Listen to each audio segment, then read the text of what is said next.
The story begins in a secret government lab in Korea, where scientists were performing terrifying experiments on dogs, intending to use these canines for warfare. This top-secret project was known as Project Silence. Meanwhile, at the Department of Security, Secretary Jung handed some money to Deputy Director Cha as a token of gratitude for helping him during the election campaign. Later on, when Cha returned home, he found his daughter, Kyung-min, packing her belongings because she was about to leave for studies in another country. Anyway, that evening, Cha was driving Kyung-min to the airport when he stopped at a gas station. After filling up the tank, Cha handed his card to the station worker named Joe, but Joe explained that the card machine was broken and demanded cash. At that moment, Cha noticed that Joe had a master key in his possession, and he immediately suspected that Joe was actually a tow truck driver disguised as a station worker, intending to make some extra money. Joe denied doing anything shady, but Cha simply drove away without paying, saying he would personally compensate the station's real owner later on. A short while later, they reached a bridge located outside the city. The bridge was cloaked in thick fog, and every driver was moving forward with extreme caution. Yet, there was a man in a yellow car who was driving recklessly, almost like a madman, and simultaneously recording himself for social media. There was also another mysterious vehicle speeding along with a caged trailer attached behind it. Cha narrowly avoided colliding with that caged vehicle, and as it passed them, Kyung-min caught a glimpse of a depressed-looking dog in the cage. On the same bridge, there was another car carrying Dr. Yang, escorted by a few soldiers who were transporting him to a lab. Suddenly, that yellow car, moving at breakneck speed, nearly crashed into an oncoming vehicle. The driver of that oncoming vehicle swerved just in time, sending his own car spinning to a stop right in the middle of the road. Because of this, the bus behind him had to slam on its brakes. But then, another car from behind rammed into the yellow car, setting off a chain reaction. One after another, vehicles collided as drivers attempted to brake or swerve, but the thick fog made it impossible to avoid piling into each other. Some people, in a desperate bid to save themselves, abandoned their cars and jumped out onto the bridge. Next, a large truck came barreling along. It tried to pass the bus from one side but suddenly toppled over, crushing several cars in the process. Pandemonium broke out, and people began fleeing their vehicles in terror. Before long, a police car came from the opposite lane but slammed into a crane. The entire bridge turned into a scene of chaos. Elsewhere, the gas station owner was berating Joe for failing to collect payment from Cha. Right then, they heard on the radio about the massive wreck on the bridge and the resulting traffic jam. Joe deduced that Cha was probably stuck in that same mess, so he grabbed his dog, Jody, and headed out in search of him. Back on the bridge, Cha and Kyung-min were trying to move into the other lane as they navigated through the wreckage. The vehicle with the cage managed to slip away without much trouble, but Dr. Yang's car got its tire caught in the debris and ended up flipping over. One of its tires even rolled away and slammed into Cha's vehicle, sending it crashing into the divider. Meanwhile, a military vehicle filled with soldiers collided with that overturned truck. The truck pulling the cage managed to stop in time, so its driver jumped out to check the cage.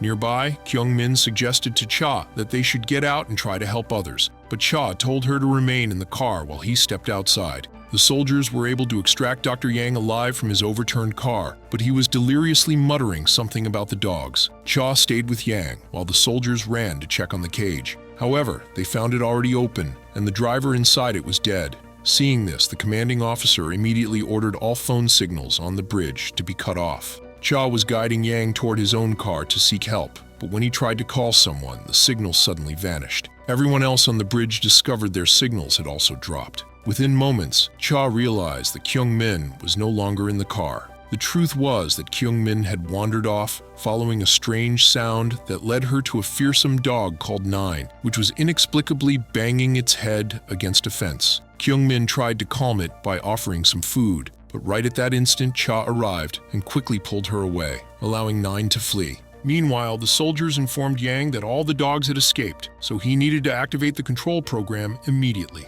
Yang opened his laptop and booted up some software. The soldiers then told him a helicopter was on the way to assist. Cha overheard the helicopter's sound and wondered why it would arrive in such heavy fog. Cha informed the soldiers that he worked for the Department of Security, and then he demanded to know why the phone signals had been cut. The soldiers simply told him to mind his own business. Furious, Cha tried to grab a radio from one of them, but the soldiers reacted swiftly and handcuffed him to the steering wheel. In the meantime, Dr. Yang had activated a program in his car, displaying data about all the dogs. Suddenly, the dogs started sprinting back at full speed, prompting the soldiers to quickly don their helmets. Each dog had a chip implanted in its brain, enabling Yang to control them via his software. These dogs were extremely dangerous, and they soon launched a brutal assault on the soldiers. Yang noticed that 9 remained rooted in one spot, and he couldn't understand why the command had no effect on it. The soldiers struggled desperately to regain control of the dogs, ultimately retreating into the empty cage, hoping the dogs would follow them inside. Their plan worked, and Yang shut down the program so the dogs would calm down once more. After some time, a military helicopter arrived, dropping off more soldiers onto the bridge. By this time, Joe and his truck had also reached the scene. As soon as the newly arrived soldiers saw Joe's dog, Jody, they pointed their guns, prompting Joe to chase after Jody so she wouldn't get shot. Meanwhile, Cha once again demanded answers from Yang about what was happening. Yang shouted that Cha should go ask his boss about Project Silence. They were in the process of transferring the dogs into a new cage, and Yang was monitoring everything through his control program. Suddenly, Yang noticed Jody. Nearby, Joe was trying to get to Jody, but a soldier stopped him. At the same time, Kyung-min appeared, scooped Jody into her arms, and was immediately confronted by another soldier. Cha rushed in to protect her. Just then, one of the soldiers spotted a small chip lying on the ground. He realized that 9 must have been smashing its head on the fence to dislodge its chip. Up above, the helicopter lifted the cage full of dogs, but the pilot suddenly noticed 9 perched on top of the cage. 9 leaped onto the pilot, causing the cage to destabilize and crash back down onto the bridge. The pilot tried to shoot 9, but she was too fast and brutally killed him in a matter of seconds. As the helicopter spun out of control, moments away from crashing onto the bridge, 9 managed to jump free just in time. The chopper went down in flames, creating an explosion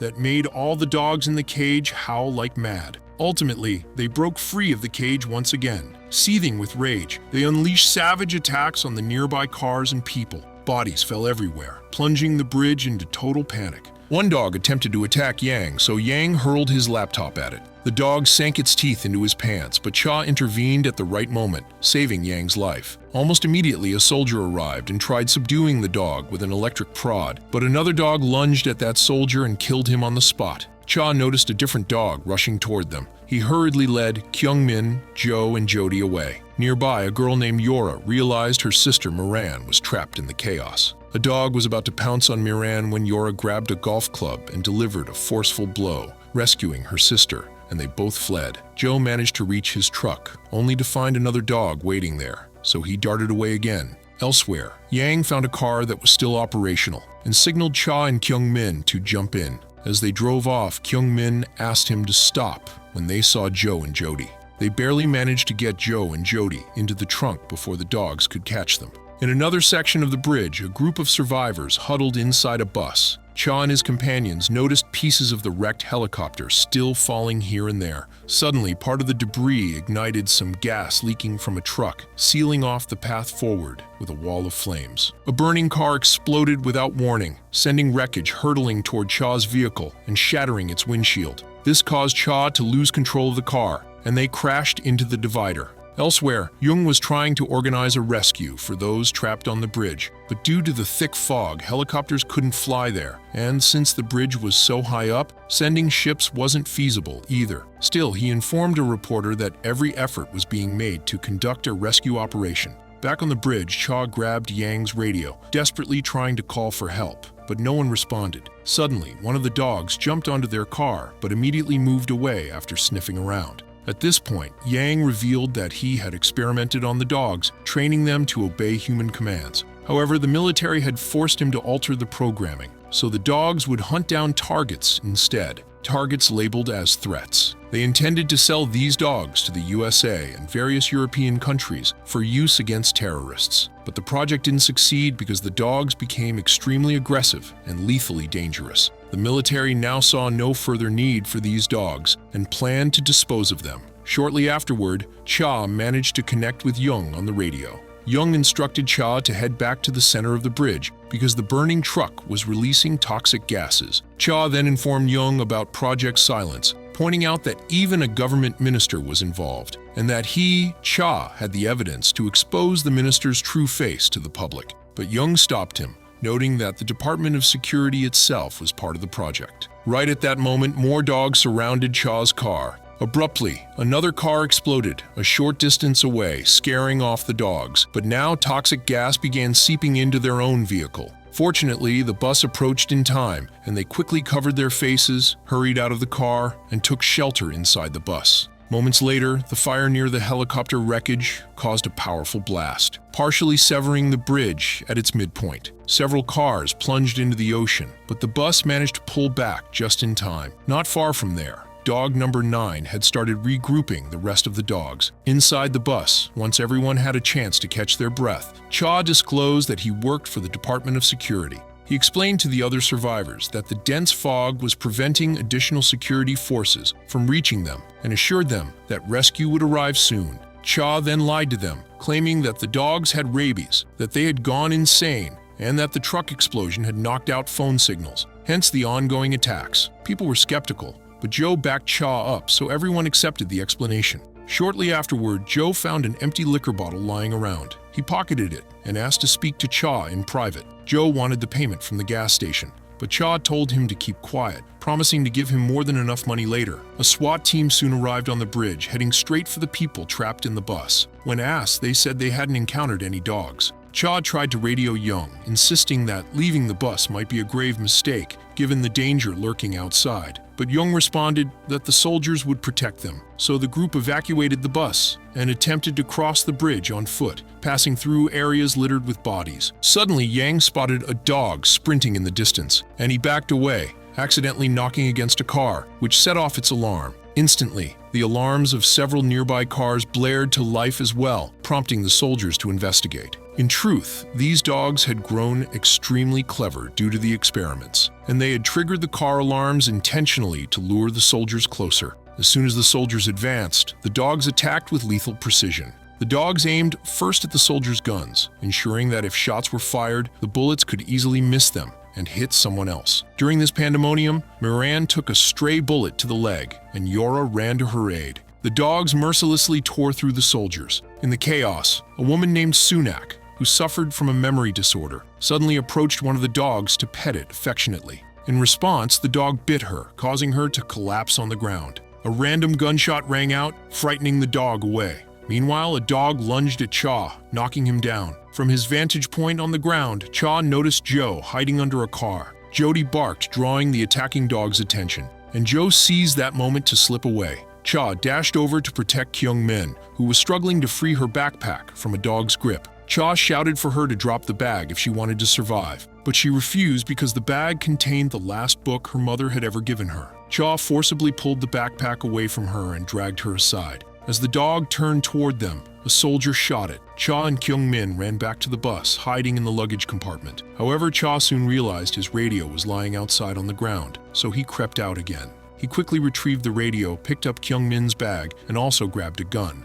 Inside the luggage compartment, Kyung Min watched an old video of her mother in the hospital, reading from that cherished book while her father smiled in the background. A little later, Dr. Yang re-entered the bus carrying a folder. He explained to Kyung Min that dog number 9 was the original, from which the rest of the dogs were cloned. Because of the painful experiments inflicted on its offspring, 9 had removed its chip and was now seeking vengeance on all humans. Elsewhere, Cha rejoined a few remaining survivors, hiding near an overturned truck. By now, only a handful of people were still alive. Joe admitted that he had already told everyone the truth about these genetically altered dogs. They were all in rough shape, particularly Sunak, who was bleeding heavily. Cha lit some makeshift torches and tossed them in the air so Young could spot them via his security cameras. Cha declared that they planned to drive away in the bus and needed Young's snipers to shoot the dogs, making a safe passage for them. But Young outright refused. He feared that reporters would record the incident, exposing Project Silence to the entire world. Young claimed a SWAT team was waiting beyond the broken section of the bridge. At that point, Cha revealed there was nothing left to hide. Everyone who had survived on the bridge already knew about Project Silence. Hearing this, Young abruptly cut off the radio transmission. When they finally made it back to the bus, Kyung Min tried to open the door. Yang stopped her, worried that the dogs would rush inside. Sure enough, the dogs had encircled the bus. Cha and the others brandished their flaming torches, attempting to scare the dogs away. Yet one of the dogs managed to reach Sunak and bit her on the stomach. Filled with rage, Byung-hak attempted to burn the dog with his torch, but the dog then bit Sunak's leg as well. Their torches were on the verge of dying out when Joe gulped some liquor from his bottle and blew it over the flames, creating a sudden surge of fire. Startled by the burst of flame, the dogs retreated momentarily. Taking advantage of that moment, Cha fired a flare gun at the ground, filling the area with a dazzling burst of light that disoriented everyone. Kyung-min sprinted to the bus door and got it open. The remaining survivors quickly boarded the bus, after which Joe punched Yang for refusing to help anyone earlier. However, they soon discovered there was no key in the bus. Joe's master key came to the rescue, allowing them to start the engine. Elsewhere, Young canceled all press conferences, costing him political support that he desperately needed to become president. Just then, he received a message from the minister asking whether he actually intended to rescue the people stranded on the bridge. Meanwhile, the bus rumbled toward the section of the bridge that had collapsed. Cha tried to radio the SWAT team, but no one answered. Unsure of what else to do, Kyung-min came up with a plan. Everyone hid themselves in the luggage compartment, carrying a camera with them. During this time, Sunak succumbed to her wounds and died, causing her husband, Byung-hak, to break down in tears. Very soon, the dogs entered the bus. Cha and his companions forced the luggage compartment door shut from the inside, trapping the dogs within the bus. The group emerged from hiding, but Byung-hak refused to leave Sunak's body. Cha pleaded with him, insisting, "Staying here won't bring her back. We have to escape." Just then, the dogs began clawing their way through a gap, preparing to attack again. Byung-hak wedged himself against that opening, urging Cha and the others to run. The dogs latched onto Byung-hak's arm, dragging him away, but Joe pulled Cha out of there just in time, saving his life. Byung-hak barricaded himself inside the luggage compartment, where the dogs tore him apart in a frenzied assault. Cha wanted to rush back in to save Byung-hak, but Joe held him firmly, explaining it was already too late. Realizing they still needed to find the SWAT team, they searched around but found no one. Yang asked who Cha had been talking to on the radio. When Cha said Young, Yang burst into laughter and revealed that Young was the one who had initiated Project Silence in the first place, leveraging it for political gain. Enraged, Cha got on the radio and accused Young of deceit and betrayal. Cha declared that if he and the others made it out alive, he expected to see a doctor and reporters waiting. Otherwise, he threatened to take an action that Young would regret. Next, Cha and the group looked to Joe's truck as a possible escape route to get through the toxic gas zone. Unfortunately, the truck's key was still inside the bus. Yang located his laptop, and they made a plan to lure the dogs back toward the cage area. Cha volunteered to risk his life to distract them. At the same time, Kyung-min told her father she no longer wanted to leave the country for her studies, then handed him her mother's final book. She had already lost her mom and had no intention of losing her dad, too. Yora, who was a professional golf player, decided to help as well, taking out her golf clubs. Meanwhile, Yang programmed Cha's recorded voice into the software so that the dogs, hearing Cha's voice as if it were coming from the cage, would think he was their designated prey. Within seconds, the dogs began frantically trying to exit the bus. Yora flung golf balls at the bus windows with expert precision, eventually shattering the glass. One by one, the dogs leapt through the broken window to get outside. Once out, the dogs attacked the cage area, shaking it violently in an attempt to reach Cha, whom they believed to be inside. Exploiting this diversion, Joe raced into the bus to retrieve the key, only to realize that Nine was still there. With no chip in her head to control her, Nine had not joined the frenzied pack.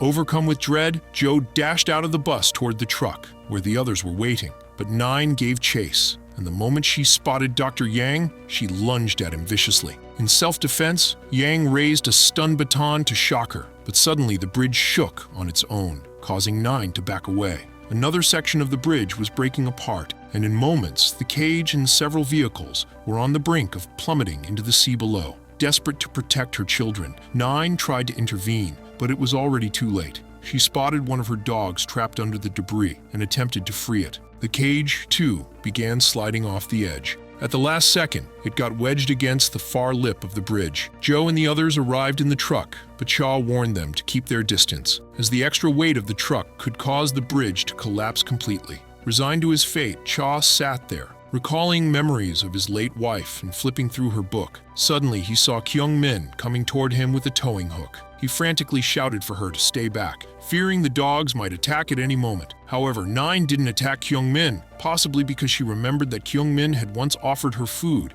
But then the bridge gave way further, and the dog 9 had been trying to save fell into the ocean. The cage slid a bit more, with Cha precariously clinging to it. At that instant, Kyung-min climbed onto the cage and attached the hook, joining Cha there. Seizing the opportunity, Joe and the group revved the truck's engine and started hauling the cage upward. The bridge kept collapsing bit by bit, forcing them to accelerate and cover their faces to protect against the toxic gas. Joe noticed a fresh gap in the bridge up ahead, so he made a sharp turn, but that maneuver caused the cage to detach from the truck. Eventually, they reached a safer area, thinking Cha and Kyung-min were likely gone. Yet mere moments later, the cage reappeared, sliding toward them.